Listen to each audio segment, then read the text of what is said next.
What do Saudi Arabia, the United Arab Emirates, Qatar, Oman, Kuwait, and Bahrain have in common? If you say similar culture, you are not wrong. However, there is another thing they're about to have in common, a technological marvel that shocks the rest of the world. The amazing Etihad Railway that runs through 6 Arab countries. What will the new railroad achieve, and why is it a massive achievement that shocks the rest of the world? The Gulf Cooperation Council represents the interests of these 6 Arab countries. It is a political and economic alliance of 6 Arab countries in the Arabian Peninsula: Bahrain, Kuwait, Oman, Qatar, Saudi Arabia, and the United Arab Emirates. The GCC was established in Riyadh, Saudi Arabia on May 25, 1981, after a meeting of the heads of state of the 6 countries in Abu Dhabi, the capital of the United Arab Emirates. The purpose of the GCC is to achieve unity among its members based on their common objectives and their similar political and cultural identities, which are rooted in Islam. The GCC also aims to promote cooperation and coordination among its members in various fields, such as security, economy, trade, education, culture, and social affairs. The formation of the GCC was influenced by several factors, both internal and external, that affected the region in the late 1970s and early 1980s. One of the most powerful outcomes of the alliance is the Etihad Railway, also known as the GCC Railway. The GCC Railway project is no small feat. It's a grand plan straight from the pages of a sci-fi novel, the kind that makes you go, wow, can they really do that? How else would you describe a project connecting 6 countries across 2,177 kilometers of desert and sea? That's a next-level ambition. So what is the story behind this ambitious dream, the players involved, the challenges they're up against, and the big-time implications on the economy and the environment? Now, imagine it's 2009 and a bunch of leaders from the 6 GCC countries, the UAE, Bahrain, Saudi Arabia, Oman, Qatar, and Kuwait, are sitting around a table. One of them drops the idea of a railway that stretches across their nations. It's greeted with a mix of awe and skepticism. After all, the idea seems both exciting and daunting, but they agree because the potential upsides are just too great to ignore. This could revolutionize transportation in the region, boost trade, and even help to break their dependence on oil revenues. And so the seed of the GCC Railway project was planted. Now, the price tag of this ambitious project is also nothing to sneeze at. The cost is expected to reach a staggering $200 billion when all is said and done. That's a whole lot of cash even for these oil-rich nations. But they see it as a solid investment in the future, one that will give back in spades in the form of improved logistics, trade, tourism, and economic growth. The railway's construction would increase regional connectivity significantly by lowering travel time and costs between major GCC cities and ports, improving commerce flows across the bloc, and attracting new investors. Shorter travel times, according to business leaders in the Gulf, could help boost the tourist and entertainment sectors, which several countries are aiming to expand as part of broader attempts to diversify their economies. For example, as part of Vision 2030, Saudi Arabia plans to expand tourism's GDP contribution to more than 10% by the end of the decade, up from $20.3 million in 2019. The development of a GCC-wide railway bodes well for regional cooperation and would help ambitions for greater economic alignment within the group. Indeed, the GCC is pushed to expedite the development of a single customs union and common market before achieving the ultimate goal of regional economic unity. The GCC Railway project is essentially an impressive lattice of passenger and freight lines crisscrossing the region. The passenger trains are planned to hit top speeds of 200 km per hour, while the freight train should be able to cruise at 120 km per hour. Once it's up and running, it's expected to handle 50 million passengers and a whopping 35 million tons of cargo each year. Talk about a workhorse. Each country has got its piece of the railway puzzle. For instance, the UAE is gunning full steam ahead with its Etihad rail project covering a hefty 1,200 kilometers. And Saudi Arabia is extending its existing north-south railway line to link up with the network. The GCC Railway is actually being built in tandem with individual countries' efforts to strengthen their local transportation infrastructure. The Gulf countries consider rail as critical to the future of their transport networks as they work to decrease carbon emissions and boost connectivity. And despite possessing the most extensive network in the area with over 5,000 kilometers of track, Saudi Arabia is constantly updating its rail system. The fifth and last passenger stop on the northern train network, Al Kuryat station near the Jordanian border, opened to the public in March 2022. This update lets travelers cross the 1,215-kilometer distance from the country's north to Riyadh in about 12 hours. The extension follows the completion of the Haramain high-speed railway in 2018, which connects the country's two holiest sites of Mecca and Medina. Passengers traveling at 300 kilometers per hour may complete this journey in 2 hours and 25 minutes. The 450-kilometer electric line includes stops in Jeddah, King Abdulaziz International Airport, and King Abdullah Economic City. Estimates prior to the pandemic estimated that the queue would convey over 60 million passengers per year, including 3 to 4 million to the Hajj and Umrah pilgrimages. Rail travel as an alternative to bus and car travel would greatly reduce traffic congestion on roads and highways. And the Saudi government is working on more ambitious plans to expand the country's rail network. The Minister of Investment, Khalid Al-Falih, stated during a business summit in January 2022 that the country planned to construct additional 8,000 kilometers of track, which would triple the current system. The Saudi Land Bridge project, which intends to connect the Red Sea port city of Jeddah to the Gulf Coast via Riyadh, is another key development. When completed, the system will serve as a vital transportation and logistics link for the country.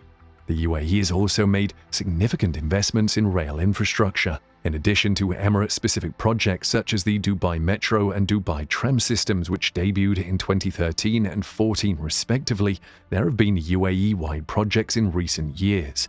The country launched the first phase of its national rail network in 2016 with a goods service connecting gas fields in Shah in the south to Ruwais on the coast. The second phase of the project, which includes a passenger service connecting 11 cities, is now under development, with a line between Dubai and Abu Dhabi scheduled to open in March 2022. Trains moving at speeds of up to 200 kilometers per hour are scheduled to convey 36.5 million people and millions of tons of freight each year under the UAE's ambitious ambitions. It is also projected that by removing vehicles and trucks from the country's roadways, carbon emissions from transportation will be reduced by 70 to 80%.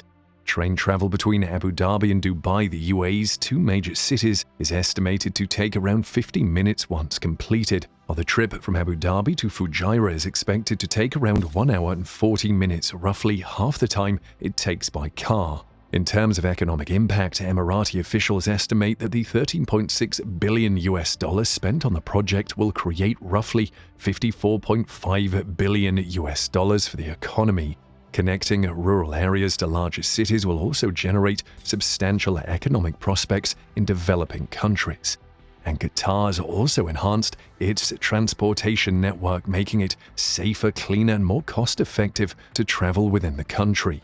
The Doha Metro, a 3-line, 37-station rapid transport system connecting the capital with its suburbs, opened in 2019. And in January 2022, the first line of the Lusail tram, a light rail system in Lusail just north of Doha, opened. When fully operational, the system will include 4 lines and 25 stations. The Lusail tram network will benefit people by providing an ecologically friendly method of transportation that will connect Lusail destinations and connect Lusail to Doha via the Doha Metro. Much of Qatar's public transit expansion was geared around supporters traveling to the 2022 FIFA World Cup and cultural activities. On the flip side, though, Kuwait and Oman have hit some speed bumps with budget constraints and bureaucracy slowing down the progress. And let's not forget Bahrain, the island nation that has to build a 40-kilometer rail causeway parallel to an existing one to join the party. Now, some GCC countries have also tried to engage in accords that cross GCC borders. Bahrain, Kuwait, Saudi Arabia, and the United Arab Emirates, for example, have accepted the Arab Mashrek International Railway Network Agreement, which covers 16 different routes in the Middle East. Similarly, Saudi Arabia, Qatar, and the United Arab Emirates are members of the International Union of Railways, UIC, and are part of the Middle East Strategic Action Plan 2013 to 2020, which aims to establish an integrated and competitive railway system in the area. Turkey, Iran, Iraq, Jordan, Syria, and Afghanistan are also members. Now, building a railway across the desert and sea is far from a walk in the park. One of the most difficult obstacles is the variety of terrain that the railway must traverse. The railway must pass through deserts, mountains, and coastal areas, each with its own set of engineering and logistical challenges. The railway, for example, must contend with sand dunes, geological formations, tunnels, bridges, and viaducts. The railway must also communicate with other countries and authorities to ensure that standards, laws, and operations are in sync. Another significant problem is the extreme weather conditions that the railway must endure. The region is distinguished by high temperatures, minimal rainfall, and frequent sandstorms, which can cause erosion, corrosion, and damage to train wheels and other network components. To maintain safety, the railway must adhere to international standards and best practices. And it's not just in the construction phase these issues are going to stick around for the maintenance part too. However, upon completion, the project is expected to contribute to the economies of the GCC countries in several ways. First, the GCC railway will reduce transportation costs and times between major GCC cities and ports, enhancing trade flows within the bloc and within external markets. The railway will also facilitate the movement of goods and people across the region, creating new opportunities for businesses and consumers. According to a study by Booz & Company, the GCC railway could generate up to $15.4 billion in annual revenues by 2030. Second, the GCC railway will support the plans for greater economic alignment within the bloc, such as the establishment of a customs union and a common market. The railway will help harmonize standards, regulations, and operations across the GCC countries, creating a more integrated and competitive economic zone. The railway will also foster political cooperation and trust among the GCC members, which could lead to further collaboration on other strategic issues. And third, the GCC railway will boost the tourism and entertainment sector in the region, which is a key pillar of economic diversification for some GCC countries. The railway will provide faster and more convenient access to various attractions and destinations in the region, attracting more visitors and increasing spending. The railway will also create new opportunities for development around new stations and along the rail corridor. And what's more, the project is expected to have positive effects on the environment. On the positive side, the GCC railway will reduce the reliance on road and air transport, which are more polluting and energy-intensive modes of transportation. The railway will also help reduce carbon emissions and greenhouse gas emissions, which contribute to climate change and air pollution. According to a study by Booz & Company, the GCC railway could save up to 16 million tons of CO2 emissions per year by 2030. The railway will also promote the use of renewable energy sources such as solar power to operate some parts of the network. One of the main contractors for the GCC railway is the China Railway Construction Corporation, the CRCC, a state-owned enterprise that has extensive experience in rail construction and operation. The CRCC has demonstrated its expertise and capability in building railways across deserts and challenging terrains, contributing to economic and social development in various regions. One of the most notable projects that CRCC has participated in is the Baotou-Lanzhou Railway, China's first desert railway. The railway spans the Tenga Desert, China's largest desert, for 990 kilometers. The CRCC faced numerous challenges while constructing the railway, including sandstorms, water shortages, and extreme temperatures. The Hotan-Ruqiang Railway is another amazing project completed by CRCC. It is part of the world's first railway loop around a desert, the Taklamakan Desert, the world's second largest shifting sand desert. The 825-kilometer railway opened to traffic on June 15, 2022. Technical problems such as sand dunes, rock formations, tunnels, and viaducts had to be addressed by CRCC. Now, some parts of the network were also powered by renewable energy sources such as solar electricity, according to the CRCC. The CRCC implemented a variety of initiatives to minimize sand erosion and desertification, including the installation of grass grids, the planting of sand-loving plants, and the construction of bridges over sand dunes. The CRCC has received contracts for many sections of the GCC railway, including Package B and Package C of Stage 2 in the UAE, as well as the route between Qatar and Saudi Arabia. Other regional rail projects in which the CRCC has been involved include the Doha Metro and the Mecca Metro. And Etihad Rail, the creator and operator of the UAE's national rail network, is another key contractor for the GCC railway. Etihad Rail has finished the first stage of its network, which connects Shah and Habshan to Ruwais.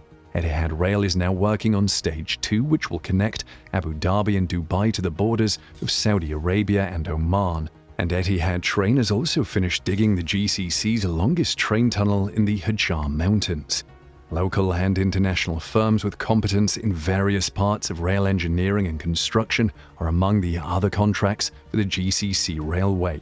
Nesma and partners Al Fanar, Al Mabani, Saudi Baitur, Limak, Sharpurji, Palonji, Saudi Bin Laden Group, and China Harbour Engineering Construction are among these contractors. These contractors have worked on various portions and phases of the GCC railway project.